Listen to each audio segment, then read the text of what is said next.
Ya, adelante. Bueno, lo que decía era que lo que caracteriza el momento político, creo yo, en los últimos 5 años, ¿no? Es que es un proceso constituyente. Y a mí me parece muy saludable que hayan desde diferentes lados propuestas que apuntan a eso, ¿no? Eh, ya sea este movimiento Nueva Constitución, otros le llaman Nueva República, pero aluden a lo mismo, la necesidad de cambiar el régimen constitucional actual, ¿no? Creo que lo que no habría que priorizar son convergencias ni alianzas alrededor de candidaturas. Creo que eso ya, algo tenemos que aprender, pues llevamos 20 años, por lo menos, desde Toledo hasta ahora se define alrededor de candidaturas y de personas, ¿no? Y creo que nuestra experiencia es sumamente adversa, es una experiencia negativa. Y entonces, hacer un cambio de constitución es ante todo un hecho político, no es un hecho legal, ¿no? Termina siendo, ¿no?, adquiriendo una forma legal, pero su contenido y su proceso de conquista es un hecho político que se resume básicamente en un cambio de la correlación de fuerzas sociales que luego se traduce políticamente, ¿no? Ahora que conversábamos sobre este tema, me puse a ordenar algunas ideas y a revisar nuestra experiencia. Eh, y en síntesis, ¿no es cierto?, lo que provoca, lo que permite a Fujimori el cambio constitucional de 1992-93, la constitución que se consagra en el 93, es la derrota del movimiento popular, ¿no? Esa derrota que no se había producido en la década anterior, yo creo al contrario, y justamente también la Constitución del 79 expresa ese avance de las fuerzas democráticos nacionales en el Perú, ¿no? La conquista de 1979, esa constitución, traduce, ¿no?, legal, constitucionalmente, los logros que se van a producir durante el decenio anterior, no tanto con, bueno, con Velasco, que no puede ser que no pueden ser revertidos, ¿no? Y Belaúnde no es capaz de, no lo puede revertir. Igual Alan García 5 años después, ¿no? Y Fujimori tampoco lo hubiera podido revertir si no se produce, ¿no?, la situación de la violencia política y el terrorismo, ¿no? Entonces, aquí yo creo que esta es una evaluación que la izquierda no ha logrado todavía producir adecuadamente, ¿no? Y con eso me refiero a, a que creo que la derrota política e ideológica de la izquierda, del socialismo revolucionario, se produce durante el 80 y el 90, ¿no? Ya sea en una primera fase, ¿no?, por Sendero Luminoso, que va a identificar, ¿no?, a las propuestas marxistas con el terrorismo. Y la izquierda, lo que había en ese momento, no es capaz de deslindar, ¿no? Entonces, la mayor parte se debate en una posición vergonzante, ¿no? O sea, compañeros equivocados, gente desviada del marxismo y cosas por el estilo, cuando tanto la difusión política como su práctica política social de Sendero Luminoso era finalmente terrorista, no sé, un terrorismo que no tenía nada que ver con un proyecto revolucionario de corte socialista, ¿no? Pero la izquierda que desarrolla ahí un sentimiento vergonzante, ¿no?, porque ustedes recuerdan todo el 70 y todo el 80, la izquierda que no viene del Partido Comunista, ya sea en su versión pro-China como de afiliación castrista, va a hacer de la violencia el punto de diferenciación con el PC, ¿no? Unidad prosoviético, y con todas las fuerzas que no estaban de acuerdo con una salida armada. Entonces, cuando aparece Sendero, ¿no? En septiembre, ¿no? de 1980, con el boicot a las elecciones y la quema de ánforas en Churchill, la izquierda, todo el conjunto de la izquierda marxista se queda descolocada. ¿Por qué? Porque apareció, por un lado, en ese momento Sendero y inmediatamente después el MRTA, grupos que van a llevar a la práctica la violencia armada que toda esta izquierda había predicado, pero que nunca había hecho. Entonces, cuando se presentan esas fuerzas, esta izquierda vergonzante y culposa no es capaz de establecer, ¿no? una diferenciación de campos en el sentido de cuándo una violencia es revolucionaria y cuándo no es revolucionaria, cuándo se convierte en terrorismo y en enemigo del pueblo bueno, el caso de Sendero, de los campesinos, ¿no? Entonces yo creo que ahí hay un punto central que significó en todo ese periodo del 80 el desarme, el repliegue de los dirigentes y las fuerzas de esta izquierda marxista y su completo aislamiento y su derrota política, ¿no?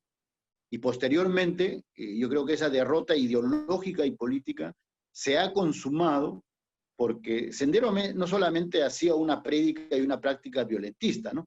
Sino que eliminaba todo aquello que se le oponía. No voy a hacer un recuento de la cantidad de dirigentes populares, tanto varones como mujeres, que Sendero asesinó. Y los asesinatos masivos en la sierra, en la zona andina, ¿no es cierto? Lucanamarca, en fin, o sea, una serie de asesinatos masivos terribles, que solamente se resume en algo que está en el informe de la verdad, ¿no? No solamente como responsabilidad política de que tanto Sendero como las Fuerzas Armadas y Fujimori son responsables de esos 80.000 muertos producidos, sino también, no responsable político, no solamente, sino también responsable material, ¿cierto? Entonces, por eso es que entre el 90 y el 2000 se va a consumar esta derrota del movimiento popular y de la izquierda, ¿no? ¿Por qué? Porque junto a la identificación que la derecha, que hasta ahora lo hace, ¿no es cierto? Toda la campaña mediática y de todos los medios de prensa que hace la derecha, el neoliberalismo, es el marxismo, el socialismo es igual a Sendero, es igual a terrorismo, ¿no? ¿Por qué? Porque la izquierda nunca deslindó y nunca separó su propio proyecto, ¿no? de lo que ha sido el terrorismo de Sendero. Y ahora, y políticamente, porque toda la dirigencia, toda la organización social popular entre el 80 y el 90 fue eliminada, ¿no es cierto? Lo que Sendero llamaba batir el campo. Todo aquello que se opone al proyecto senderista tenía que ser liquidado, no como cuando nosotros hablábamos el 70 o todavía hablan algunos de lucha ideológica, no vamos a liquidar a los adversarios, no, acá era una liquidación literal, física.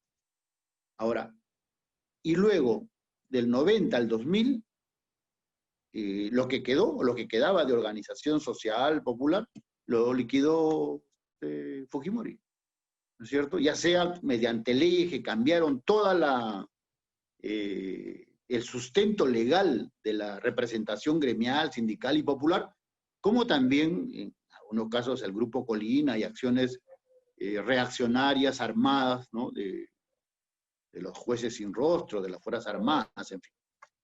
Les menciono esto como una introducción un poco larga para entender que la Constitución no es un cambio procedimental, ¿no es cierto? No es que nos juntamos 4 grupos y pregonamos a la sociedad y luego nos aceptan y vamos y cambiamos la Constitución, ¿no es cierto? La Constitución revela, refleja un momento de la correlación de fuerzas de la sociedad, ¿no? ¿Qué significó la Constitución de 1979? Significó, ¿no?, la conversión de todos los cambios sociales y políticos del 70 en una constitución. Y es básicamente el cambio de una constitución oligárquica, ¿no es cierto?, señorial derechista, que va a ser modificada por otra que tiene contenidos democráticos y nacionales y soberanos. Esa es la Constitución del 79. ¿Y cuál es la Constitución del 93? La eliminación de todas las cosas más avanzadas, sobre todo en los elementos en el capítulo económico y social, donde lo que aparece como una caracterización y como una definición, ¿no?, del Estado, de su responsabilidad social, ¿no?, frente al conjunto de la nación, ¿no?, buscando evitar que haya demasiada desigualdad, buscando regular, ¿no?, la redistribución social para que todos los ciudadanos tengan garantizados ciertos ingresos, ciertas condiciones de vida. Eso que aparece en el capítulo, ¿no?, referido a las responsabilidades del Estado, esencialmente es lo que va a ser cambiado por uno que dice el Estado no garantiza la libre iniciativa, la libre empresa, el libre mercado, estimula la inversión privada, etcétera, etcétera, etcétera, y no interviene en la regulación económica social. No, ya no es su preocupación el estado de la sociedad. Eso es lo que estamos viviendo ahora en la pandemia. En el sentido de que los derechos de los ciudadanos fueron conculcados, eliminados, las responsabilidades del Estado, ¿no?, las responsabilidades sociales, la responsabilidad de políticas públicas, en educación, en salud, en vivienda, en fin, eso fue lo que se eliminó, pues. Entonces, cuando ahora uno habla de todo el desastre, ya no le voy a repetir lo que sale ahora en todos los medios reconocidos mundialmente, que somos el país con el mayor número de muertos por millón de habitantes, con el más alta letalidad en el mundo, ¿no?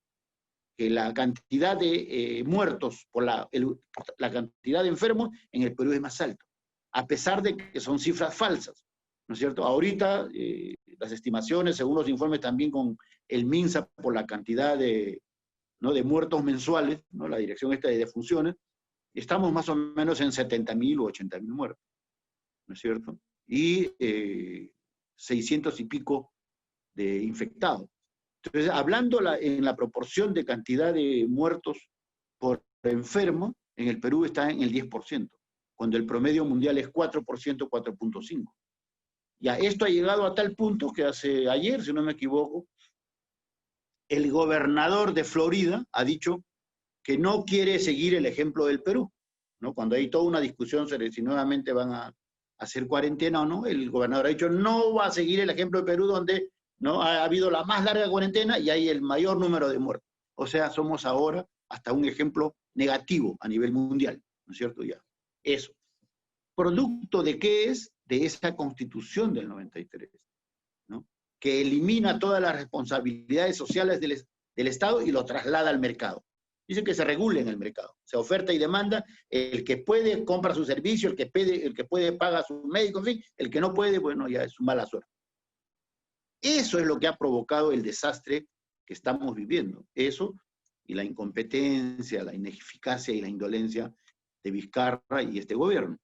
Entonces, por eso que el cambiar la Constitución, como ustedes se dan cuenta, no es solamente una necesidad de ponernos, ¿no?, a la altura doctrinaria, técnica de las nuevas corrientes de la democracia en el siglo XXI. Para nosotros tiene un profundo contenido social y una tremenda urgencia social. O sea, la gente se muere por decenas de miles porque tenemos un Estado que no pone en primer lugar el derecho a la vida de las personas y el derecho a la igualdad y a la justicia social. Entonces, por eso es que cuando conversamos la semana anterior, yo insistía en que esta es una lucha eminentemente político-social, ¿no? Y entonces, además de intercambiar propuestas y diálogos con diferentes corrientes y grupos de compañeros, creo que la misión principal es acercarse a la opinión pública, acercarse a los ciudadanos, acercarse al pueblo, a los trabajadores, y discutir, debatir con ellos una propuesta constitucional. Y en ese sentido me parece muy saludable lo que ha expresado aquí Hugo Yupanqui, de que inician una ronda, ¿no es cierto?, de diálogo abierto sobre temas constitucionales, ¿no? Yo me imagino que este grupo, el Grupo Emancipador, va a hacer algo similar, seguramente con algunas características diferentes, pero de cara a la sociedad y a la ciudadanía. Ahora bien, en este debate constitucional, aparte de lo económico, también hay un problema del Estado, ¿no?, de la estructura del Estado. Porque ustedes saben, el 93, en realidad el equipo de Fujimori, su equipo de gestión política, y claramente enganchado, ¿no?, con la gente del Departamento de Estado y la gente más conservadora, establece un régimen no solamente presidencialista que tenemos, ¿no? Nuestro Perú tiene en los últimos 50 años un régimen presidencialista, sino que concentra más el poder en el Ejecutivo, en el presidente, ¿no?, en detrimento, en este caso, del otro poder del Estado, el legislativo o el poder judicial. En contra de eso, concentra más. Por eso también es la reforma, el cambio de la Constitución. El 93 es para permitir la reelección de Fujimori, ustedes se acuerdan, no había reelección en la Constitución anterior, y en segundo lugar, la eliminación de la bicameralidad, la eliminación de la Cámara de Senadores, es para tener un control directo del Ejecutivo sobre el Congreso. ¿Por qué? Porque quien logra una mayoría, como sucede ahora, ¿no? Tú logras una mayoría en el Congreso, como hizo el fujimorismo en el periodo anterior, ¿no?, con Kuczynski. El que logra la mayoría se convierte en la otra fuerza dictatorial, cosa que no sucede cuando tú tienes un balance con dos cámaras, ¿no? Porque puedes tener mayoría en la Cámara de Diputados, pero no necesariamente en la Cámara de Senadores, y viceversa. Entonces tienes la posibilidad de hacer ese equilibrio, cosas que ahora no existen. Entonces hay la reelección de Fujimori, la reelección inmediata, y dos, ¿no?, la relación vertical del Ejecutivo con el Parlamento. Y en lugar de eso, se hacen una serie de maquillajes que van a estar también dentro del contexto del consenso de Washington, ¿no? Entonces, como esta es una democracia funcional, no es una democracia social, no es una democracia de justicia real, entonces lo que hay que hacer es que todas las formas y los mecanismos tengan apariencia democrática. Entonces, esa ausencia de equilibrio de poderes, esa ausencia de evitar la continuidad ¿no?, de las autoridades, ¿no?, eliminando la reelección y cambiándolo, como he mencionado, ¿cómo se produce lo que ellos llaman en el sistema que inaugura después del consenso de Washington, ¿no es cierto?, los politólogos, los que trabajan estos temas? ¿Cómo se resuelve? Con lo que eso en el lenguaje tecnócrata, ¿no es cierto?, doctrinalista, se denomina la gobernanza, ¿no es cierto? ¿Qué cosa es la gobernanza? La construcción de unos instrumentos, de unos procedimientos, ¿no?, donde participan otras instancias, se forman otras instancias donde participa sociedad civil. En nuestro país, el ejemplo, el Acuerdo Nacional, ¿no es cierto? Y cosas así. O la Defensoría del Pueblo, en fin. ¿Qué cosa quiere decir? Que son esos instrumentos, esos mecanismos, los que van a ayudar a hacer más democrática la gestión de un gobierno y el funcionamiento del Estado. Cuando el Estado mismo ha sido vaciado de su responsabilidad social, ha perdido esencia democrática. ¿Y cómo se resuelve? Mediante, ¿no es cierto?, instancias y procedimientos que son ilusorios, ¿no?, espejismos. Aparentemente sí, claro que si la Defensoría del Pueblo recomienda y le dice al Estado que no sé cuánto, al gobierno que no sé qué, ¿no es cierto? O igual, el Acuerdo Nacional ha establecido 30 políticas y le recomienda al gobierno, ¿no es cierto? O en el Ministerio del Ambiente, ¿no? La UEFA, que la UEFA, ¿no? La Unidad Especial de Fiscalización Ambiental. Mentira, eso no le hace caso a nadie, ¿no es cierto? Lo escuchan, va una vez al año o cuando quiere un poco de popularidad, el presidente va, se reúne con el Acuerdo Nacional, se toma la foto con ellos y luego se va. Igual reciben todos los informes de la Defensoría del Pueblo, o bueno, de la UEFA ambiental, así, pero luego siguen haciendo lo que les da la gana. Entonces, todo eso al final lo que escondía era la construcción de un Estado con una política abiertamente pro mercado. El mercado va a gobernar la vida social, el mercado va a asignar recursos, ¿no es cierto? Ya no el Estado. Entonces, la vida se resuelve en el mercado. Entonces, eso es en esencia lo que tiene que ser cambiado, ¿ya? Y por eso que las cosas no van a mejorar en el país, no van a tener cambios favorables, si no hay un cambio de la Constitución, del sistema, ¿no? Del régimen constitucional. Entonces, esa es una larga lucha política, una fuerte lucha política, ¿no? Y el mayor error que nos viene sucediendo desde el 2000, ¿no? Es que toda esa lucha se concentra en cambiar congresistas, ¿no? O poner algunas autoridades, pero sin cuestionar ni cambiar lo que es lo sustantivo, el régimen constitucional. Entonces, por eso yo insisto en esta conversación que lo que debe guiar nuestras aproximaciones y nuestras alianzas y nuestros desacuerdos y distancias debe ser, si se considera que el cambio constitucional es la tarea del día, y luego ahí debatir qué tipo de constitución queremos, ¿no? Yo creo que va a ser un gravísimo error volver nuevamente a qué candidatura es, a no sé cuánto. No, vayamos a que el sustento, el contenido del frente tiene que ser un cambio de régimen constitucional, el cambio de la Constitución. Yo creo que por eso nosotros deberíamos priorizar los diálogos y las conversaciones con las fuerzas y corrientes que están en esa orientación. Y no hay por qué cerrarle puertas a nadie, ¿no? A candidatos, candidatas, a grupos por aquí, por allá, todos son bienvenidos. Pero el norte, ¿no? El referente, la estrella polar del proceso, ¿no es cierto?, es el cambio de constitución. Entonces, en esta primera parte, yo quería compartir estas ideas con ustedes. Gracias.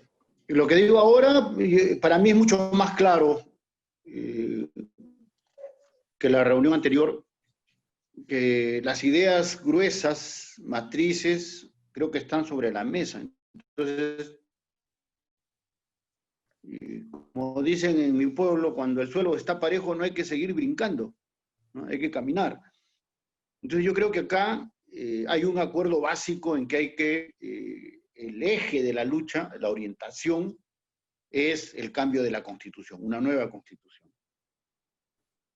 Estamos de acuerdo en que la nueva Constitución, planteado así, es como una entelequia, ¿no? Es como decir, pues, el paraíso, el infierno, no quiere decir nada, o no quiere decir mucho en todo caso. Y yo estoy de acuerdo ahí con algo que mencionó también Mario, de que la gente, ¿no? Los que hacen los cambios sociales son la población. Nosotros damos las ideas, las propuestas, y nos sumamos a ese proceso, y de repente esclarecemos, en fin. Pero la movilización del grueso de la población es lo que hace los cambios, ¿no? Entonces, ¿a dónde quiero ir con esto? Para que no estemos discutiendo sobre cosas muy generales, ¿ya? Que de repente nosotros lo entendemos, pero para el común de la gente eso no está claro. Por eso me parece indispensable la discusión ahora, ¿no? De cuál es el plan de salida de la crisis del país.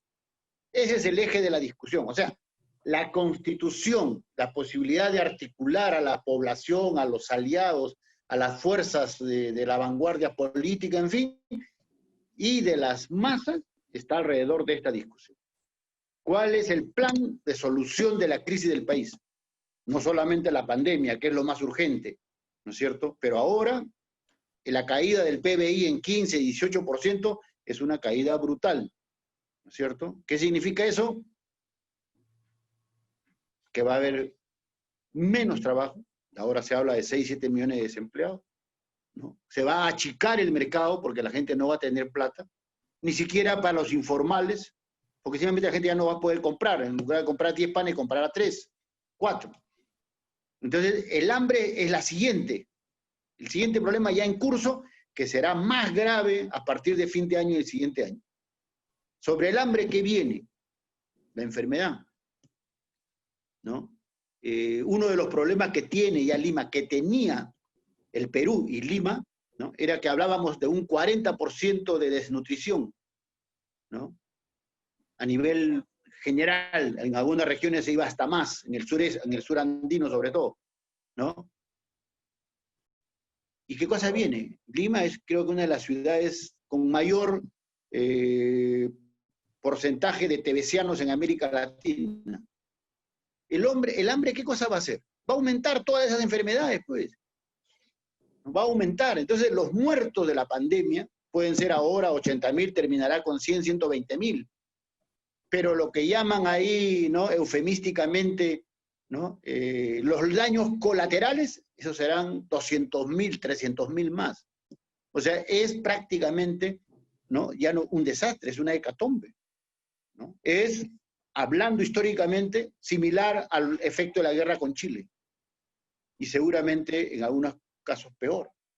Porque es por incapacidad nuestra, por incapacidad de gestión, incapacidad del Estado, del gobierno. Yo solamente termino esto lo siguiente.